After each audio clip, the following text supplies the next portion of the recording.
everyone, I am Rebecca from ChemKnits, and today I'm going to do something that has been on my want list for a long time. Today we are going to make our own sugar sprinkles with food coloring to use for speckling yarn. Now, if you want to dye yarn with food coloring, you need a protein-based yarn. Wool is a really great candidate, but you can also technically dye like alpaca and silk and mohair, angora, things like that. You need some acid to be present, which frequently dyers use vinegar or citric acid. You need heat, and you need the artificial food coloring, and it's really simple as that, and it's kitchen safe. I love to do it with my kids, and it's a lot of fun. But the problem is that a lot of food coloring comes in liquid form, and so therefore the ability to add speckles or tiny dots of color on your yarn are a bit more limited. Yes, you can get Kool-Aid packets, but there's not a wide range of colors. So if you can make your own custom sprinkle colors, then the speckle possibility opens up more doors. And so, yeah, let's go give it a shot. The concept should just be to mix some liquid food coloring with some sugar, some granulated sugar, and then let it dry out, and then we should have sugar sprinkles. But I'm not really sure on the proportions, so we're just gonna go and see. I'm gonna start off with the color brown, only because I don't think I've ever seen brown sugar sprinkles. So I just did a heaping tablespoon, but not the measured kind, just an actual tablespoon. And I'm gonna start with 2 drops of the brown food coloring.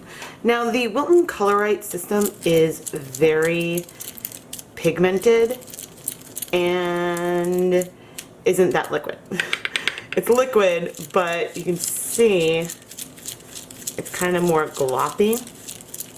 So I'm gonna keep stirring, and actually I think it's kind of working. I'm gonna keep stirring to distribute this through. The instructions that I read said to put it in a plastic bag and shape, but I wanted to be able to stir, and it's not perfectly distributed yet, but yeah, this is working. Okay, I'm gonna add more. This stuff is so pigmented, but yeah, we're adding 1, 2, total of 5 drops. Just because from looking at the color of the sugar, if I'm doing this myself, I want the sugar to be pigmented, right? And you know, it's feeling sand-like still, so it's not, I don't think it's going to be clumped, which is good. And supposedly all you have to do is leave it to dry out for about 20 minutes. And of course, there's a bunch on the back. Some of this might just be a large clump. But, ooh, I'm excited. And this already feels way more pigmented than what I get like when you buy it from the store. All right, now I'm going to take the sugar and basically just dump it onto a tray. I think you could use a plate or something too, and I'm going to try to spread it out as much as possible so that way it can dry out. I chose to use this baby spoon so that way I could stir it really easily. I mean, it's looking good. I'm curious if I touch, yeah, it feels damp, and I'm sure there's areas like right here that aren't the most perfectly well mixed, but all in all, I'm excited. So this might not be much, but this really just took a couple minutes, and I could easily do, and I'll probably do a few more colors just like this. But yeah, I mean, if this is a way to get your own custom colors for food coloring based speckles, That's awesome, especially when I know Kool-Aid and stuff is really hard for people to find. Using the same container, I took another heaping spoonful of sugar, 5 drops of the yellow food coloring, and created another batch. Because, yeah, I was just really curious if I could maybe get really intense yellow, then maybe I would be able to get some yellow or some like yellow-orange type speckles. The yellow food coloring definitely feels orange this intense, but again, we'll see what we can see, and this definitely reads more pigmented to me than other yellow food coloring I have played with before. I know since I didn't clear out the container, in between there are some brown speckles within that yellow, but that's not something I'm concerned about for this case. But if you do want to not contaminate your colors with what you mixed previously, then I recommend using a new bowl or just rinsing the one out and drying it with a paper towel or cloth before proceeding. There's still some yellow in the bowl, but let's add some blue and make another batch. I don't think that this was really teal because there's probably not enough yellow, but man, this color is pigmented. I don't think, again, I've had a blue sugar sprinkle that's been this pigmented. I mean, I think if you eat this, your mouth would turn very blue, so that could be why. Since we are primarily making these sprinkles for dyeing yarn versus for cake or cookie decorating or something, you could probably try this with citric acid instead of sugar. I mean, that isn't something that I've tested yet, but it's something that would be worth testing in the future, especially seeing how easy this is to set up. The few blog posts I checked out before doing this said 20 minutes would be enough to wait, but I'm going to wait a couple of hours to let things dry out. But you could probably test periodically to see, and then we can try to dye some yarn. Here are 6 colors of commercial sugar sprinkles. I'm not 100% sure on the brand of all of them, but some of them are definitely Wilton's. And now here are the 3 that we created. I would say, and the only one that we really have as a true comparison as I get it all over, is the yellow. So here is the commercial yellow, and here is the yellow that we created. Now, I think maybe you can tell that the actual commercial sugar sprinkles, those are more, the granules are larger. So it's probably, it would be easier if you had just some clear, more thick sugar that you might use on cookies or something versus just granulated sugar. But yeah, we'll look at these side by side. So texturally, the homemade sprinkles are still a little clumpy. It's been a few hours. The yellow is a little more wet than what the brown feels like, but you can break up the clumps. I have a feeling that this is going to stain my hand somewhat, but again, we're not using this for eating. We are going to use this for some speckling. So I'm excited to start giving this a try on some yarn. I have my work surface protected with a little bit of plastic wrap, and I'm going to lay out some Stroll fingering weight yarn. This yarn is 75% superwash merino, 25% nylon.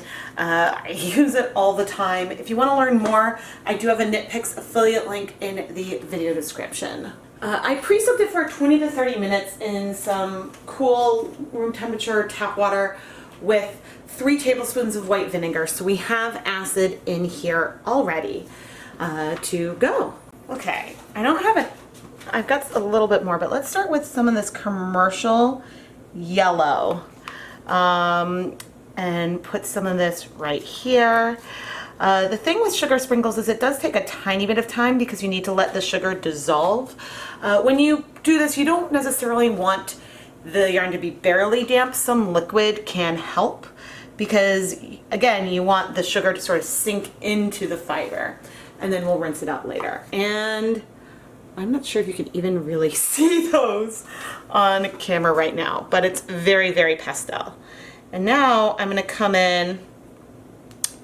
So I think that maybe this could dry a little longer. I'm having a tiny bit of trouble letting it fall out of my fingers. I'm sure you could buy thicker sugar that would be a little easier. But it actually could be easier if I had a glove on as well. And so now, I'm now wondering if I squeezed out too much of the water. But I'm gonna come in, and I've now got the yellow, more salt shaker for the commercial ones, and I'm just going in heavier. Can you see? I still don't know if you can see it on there or not. So we will try to see, but I guess for comparison's sake, I'm gonna take some orange, which is more pigmented, but doesn't even seem as bright as that yellow over there, and maybe I'll come in closer so that way maybe you can see it. Here are the orange sprinkles waiting to go in. Now you can see some of those yellow, but they don't have very much pigment at all. And then our custom sprinkles are here. So it's possible low immersion might be better for this, but we will see. So I'm gonna leave this area alone, but while we're waiting, I'm going to add on, the brown is a bit drier already, so that was easier for me to do. And yeah, it was easier for me to take and sprinkle it on. Still making a mess on my hands, but I used a lot of food coloring here. But this is cool, and there's some potential for some tiny speckles. We'll see what they look like in a little while. I think for this colorway, my plan is to add more color all over, but for sort of a first sink in, I'm doing it this way, just so that way we can get an initial sense. And I'm gonna take some of this blue. Ooh, blue. Whoop, that's a big chunk. Oh, this is so fun and messy. I definitely could be wearing gloves, but it's nice to know that this is so messy. I'm not touching the yarn with these fingers, but this is a way not only to get some good speckles with, you know, a liquid or a gel powder. I'm assuming that it wouldn't be a big problem to do this with like an icing color either. But as long as you're not adding a ton of liquid into the situation, there is a lot of potential in here. The place where I might start being concerned, yeah, I don't know. I mean, I think that you could try this even using a couple drops of, say, maybe an acid dye stock. There is a lot of potential. And just adding a bit more brown. So it's hit or miss, but I think that you could let it dry longer and do more, make sure it's a little better dissolved in the first place. But I am excited with this color that I see. And with the yellow, okay, I'm starting to see some go in, and I'm seeing some yellow specks pop up. We'll wait and give it time, but with the blue, I'm starting to see some blue patches go in, and I'm pumped. All right, I'm gonna set a timer for, I think, 15 minutes, and then we'll come take another closer look. After 15 minutes, it hasn't all sunk in, but you can see some very pigmented blue speckles, some fairly pigmented but softer brown. With the yellow, it is more subtle. You can see the yellow for sure, but it's never going to have as much contrast between bare yarn and yellow as with the blue. Now, for the commercial yellow sprinkles, it's hard to tell. Some of it has sunk in, and there it's even more subtle. This color isn't that great for speckling, in my opinion, just because, you know, you want it so that way you can see what's there. But finally in the orange, which I brought in as a control, still hasn't all sunk in, but you definitely can see it when it does. This whole concept is going to require more exploring in the future. But now, I mean, I know these yellows don't do a lot, but why not add some all the way around? I'm just gonna add some of these colors all over the yarn. We'll flip it, add some more on the other side, but just create a fun, I guess, cookie. It really is like we're decorating a cookie here. And I'm not going to necessarily wait 15 minutes each time before moving it around.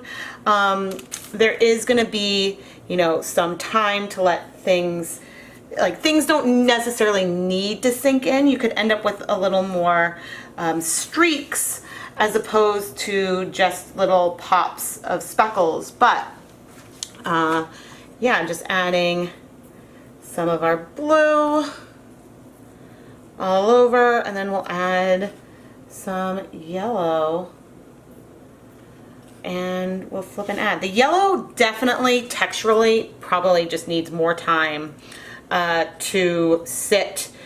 It just needs more time for the colors to actually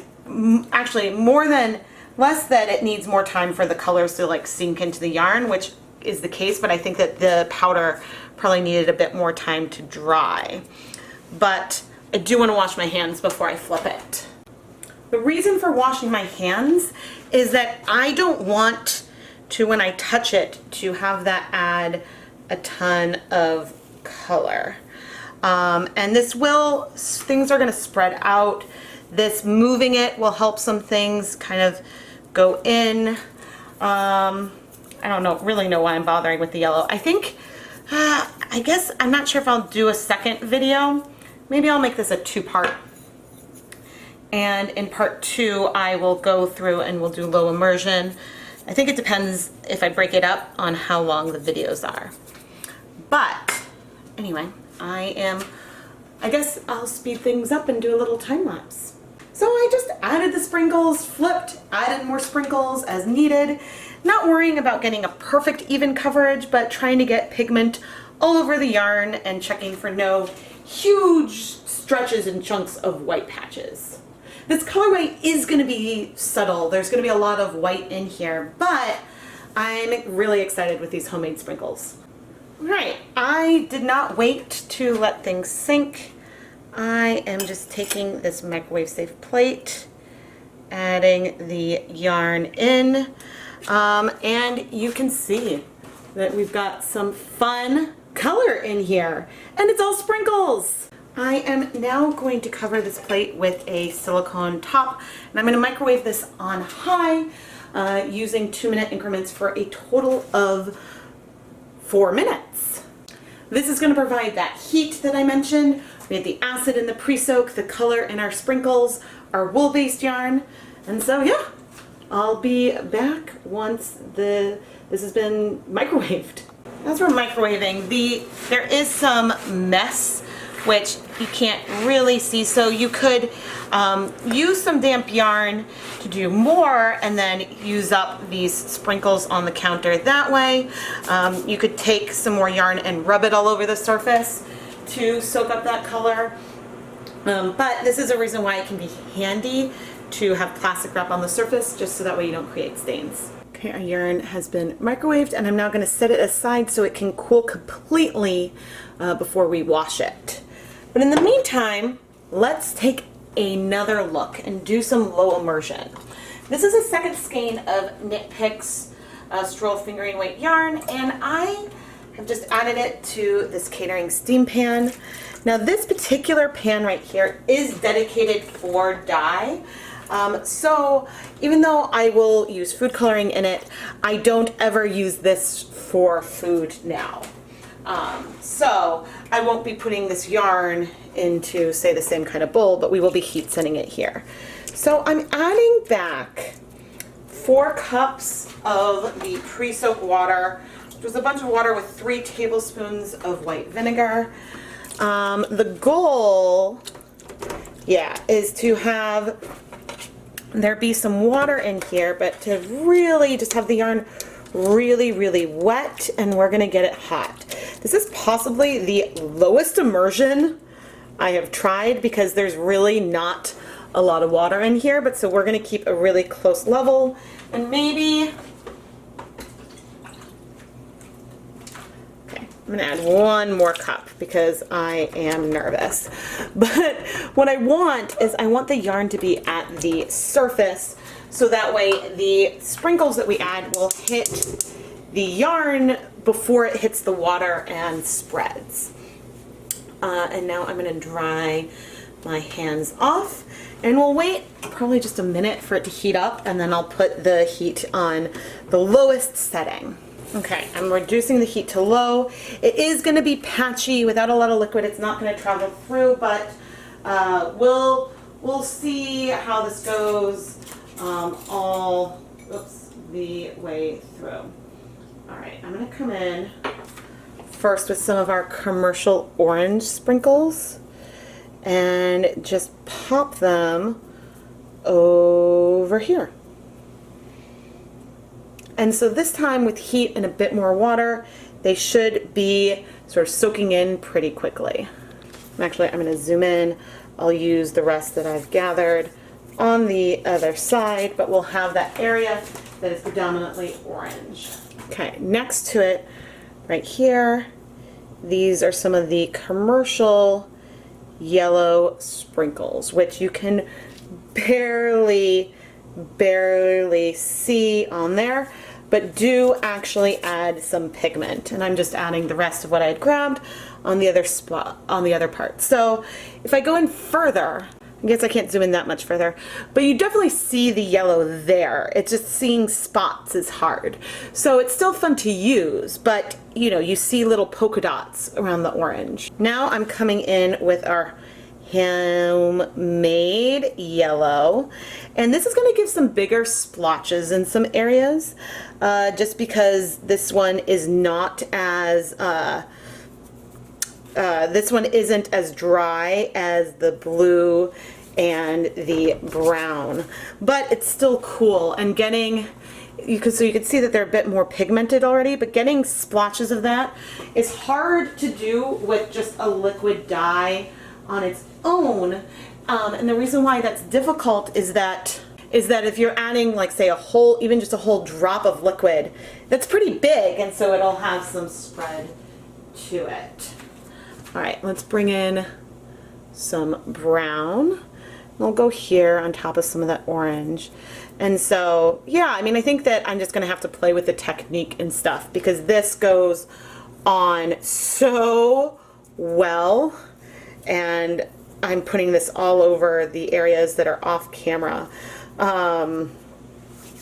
Just some of those nice brown speckles, and I'll grab the blue, our blue,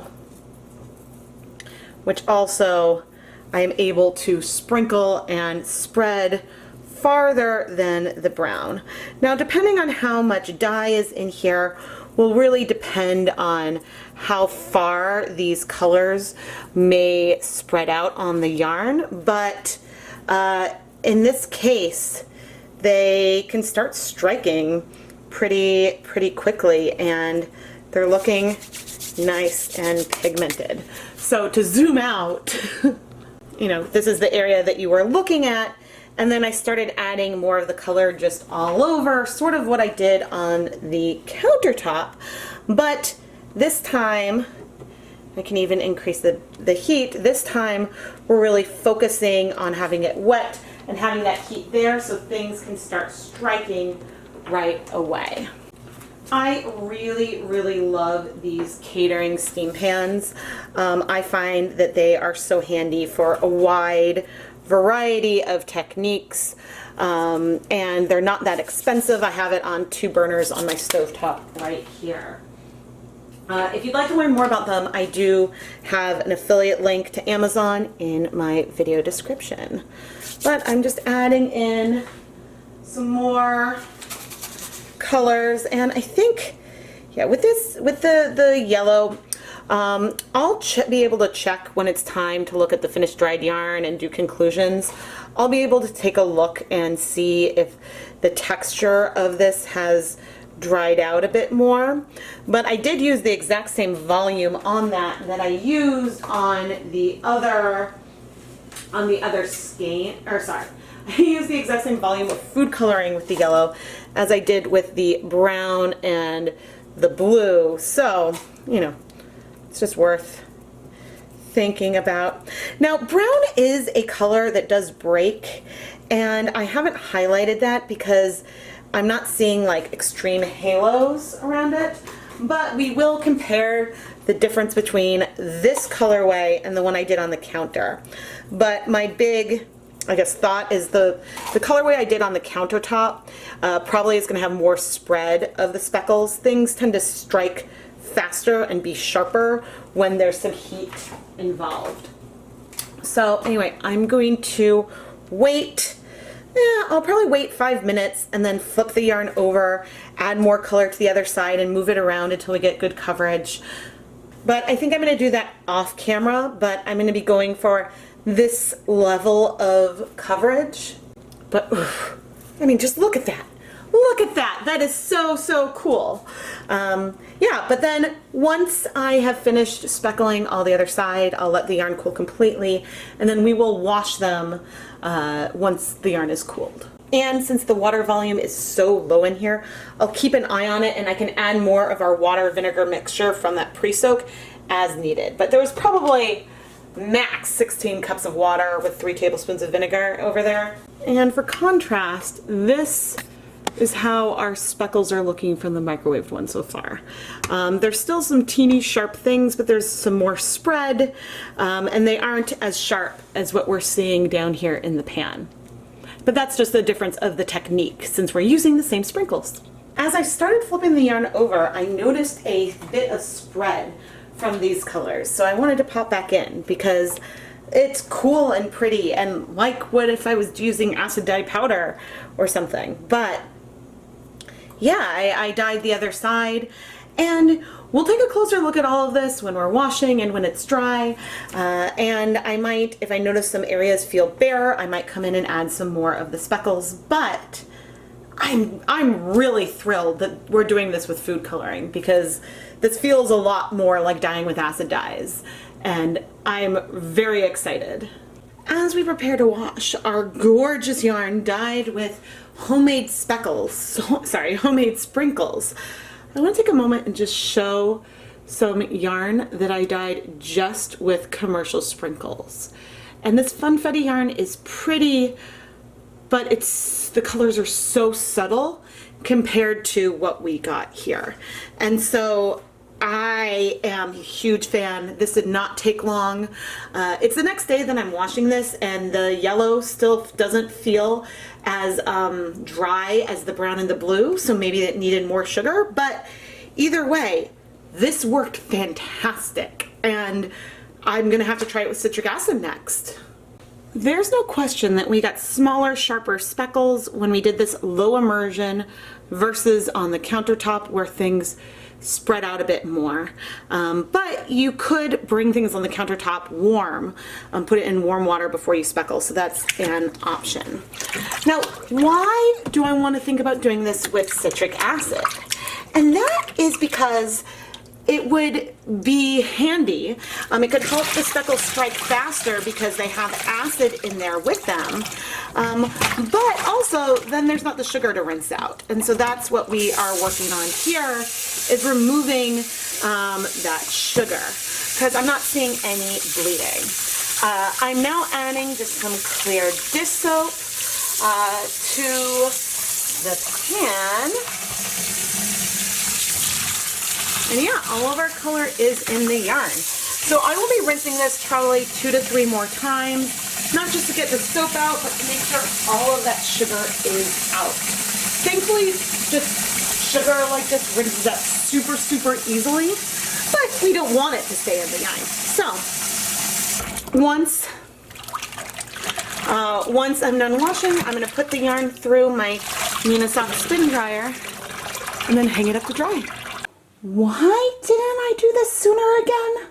These speckles are beautiful. They are pigmented. They our sharp. This is our countertop yarn, where we do have nice sharp speckles. There's a little more spread.